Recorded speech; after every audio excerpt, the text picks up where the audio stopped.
Hello, ഇന്ന് നമുക്ക് പഴുത്ത ചക്ക കിട്ടി മക്കളെ. ഇത് കൂഴച്ചക്കയാണേ, കുഴഞ്ഞു കുഴഞ്ഞിരിക്കുന്നത്. ഇതിന് നിങ്ങളുടെ നാട്ടിലെന്താ പറയുക?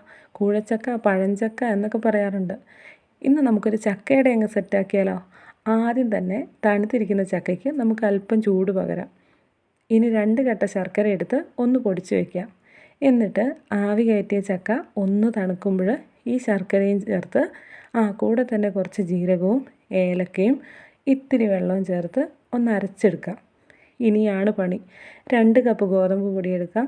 അതിലേക്ക് അരച്ച് വെച്ച ചക്ക മിക്സ് ഇട്ട് കൊടുത്ത് നന്നായി കുഴച്ച് മറിക്കാം. ഇത് ഈ രൂപത്തിലാക്കാൻ ഞാൻ പെട്ടൊരു പാട്.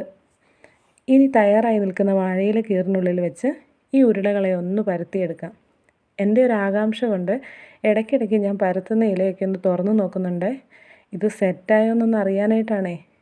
ഇനി ഒരു 10 മിനിറ്റ് നമുക്കിത് ആവി കയറ്റാം.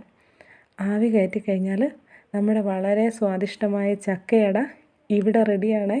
ഈ ഗോതമ്പ് പൊടി കൊണ്ട് ഉണ്ടാക്കുമ്പോൾ ചക്കയട നല്ല സോഫ്റ്റാണ്. എല്ലാവരും ട്രൈ ചെയ്യണേ.